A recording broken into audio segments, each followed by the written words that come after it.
Earnings releases from two of Africa's largest telecom operators, MTN and Airtel Africa, hits the market in the past 48 hours. Both telcos reported results that reflect the reopening of businesses and economy in Nigeria. And for Airtel Africa, the revenue figures show double-digit growth across all the regions of its operations, 14 countries across the continent. For some facts behind the MTN and Airtel earnings, let's bring on Ayorinde Akinloye, Associate Investment Research Analyst at United Capital. Ayo, thanks for coming through on the show tonight. Let's deep dive first into MTN latest earnings. Let's start with the key financial ratios. Okay, thank you, Boston. Thank you for having me on the show. It was a pleasure. Great. So quickly to the numbers. For MTN, it was quite a positive result, clearly in line with what was expected in terms of even with a bit of overperformance when you look at consensus expectation for the company.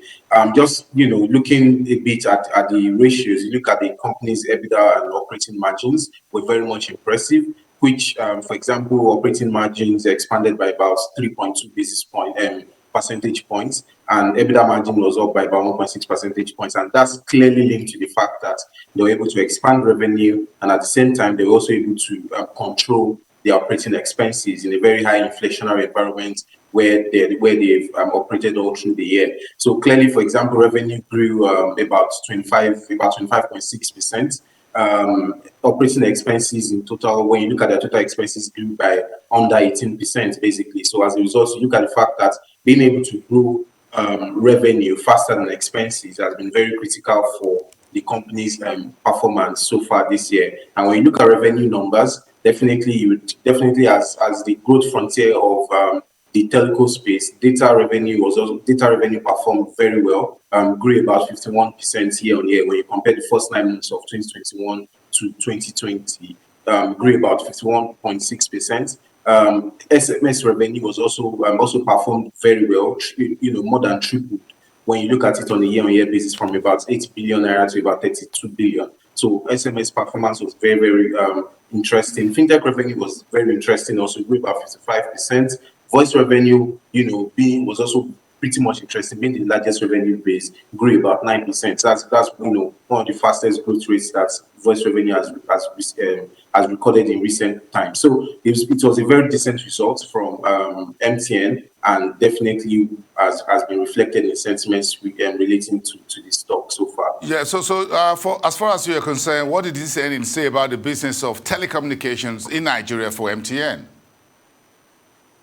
Okay, in terms of the business for telecoms, definitely the business environment is quite, when you look at the industry as a whole, when you look at the telecommunications industry as a whole, it's quite positive. So the first key pointer when you look at these numbers is the fact that data revenue definitely is good right now for the telecoms business. Data revenue is very, very critical to growth for them, and it's basically been projected that data revenue at over the next 5 years should catch up with voice revenue, particularly with developments around 5G, 4G technology. So just to give you perspective to that, for example, according to the NCC, that's the Communications Commission, broadband penetration in Nigeria is just about 40% as at the end of last month, which means there's a very significant room to go when you look at broadband penetration.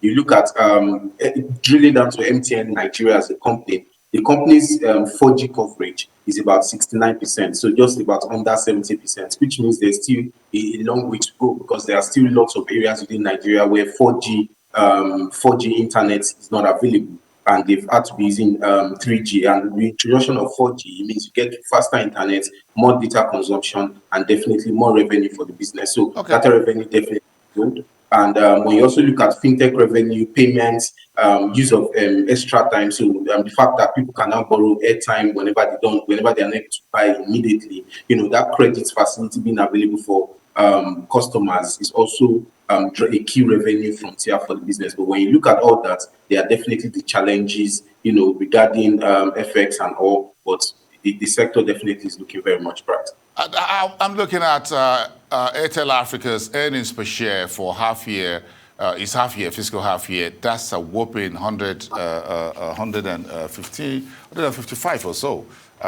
percent. Regional revenue across Nigeria, West Africa, elsewhere, booming. So this is another solid result in your expectation for Airtel? Yes, definitely. Airtel significantly outperformed expectations. I will have to state that significantly outperformed expectations in terms of revenue and growth numbers, and definitely we'll be seeing lots of revision, particularly across the analyst in the analyst space. We begin to see revisions in the forecast for Airtel in terms of revenue and profit numbers, and we should expect to see that impact on the company's valuation in terms of price for the stock. But just looking at the numbers, was pretty decent. Revenue across all the different regions grew double digits. For example, in Nigeria grew by just under 25%. When you look at the East African countries combined together, grew by about also 24%, and then also Francophone Africa grew significantly. So there was revenue growth across all the countries where Airtel have been operating. You look at also profit growth. Profit growth has also been very, very decent. Like we mentioned earlier, about 355% growth in EPS, and it's also reflected across all the regions. When you also drill down to the individual businesses. So when you look at data, you look at mobile money, and mobile money grew significantly because economies reopened again, and mobile agents have been able to operate compared to when the economies were under lockdown in 2020. So that has given a significant boost to mobile money transactions. Data traffic has also grown significantly, and voice revenue was also pretty much very strong already. And then, despite all the FX challenges and inflationary pressures, they were able to control their costs, and that's reflected in the very, very fast growth in profits that we saw in H1 2020, H1 2021, 2022. So it was quite very decent result. Yeah. Sticking with the business unit's revenue, mobile money is back. But again, from all indications, folks are still talking for Airtel. That's nearly 20% growth for the period under review. Yes. Okay. Yeah. So in terms of mobile money revenue, definitely there's still significant room for them to grow that, particularly when you look at the countries where they're operating and the penetration of mobile money operations in those countries, and particularly when you look at by the time you look at the East African side of the market, and then also what can be done within the Nigerian market, which is their biggest market when it comes to data and voice. But with issues around the payment service and bank license and all the operational things that are involved in expanding those operations fully in Nigeria, there's a significant room for them to expand that side of the business. And so looking forward, definitely we expect to see that remain a very strong growth frontier. So both in the short term, in the mid term, and in the long term, the telecoms industry, either looking at Airtel or MTN, definitely well positioned for significant growth across all the different businesses going forward. Very interesting numbers from these companies. Thank you so much, Ayorinde Akinloye of United Capital. Thank you for your time. Have a wonderful weekend. Thank you very much.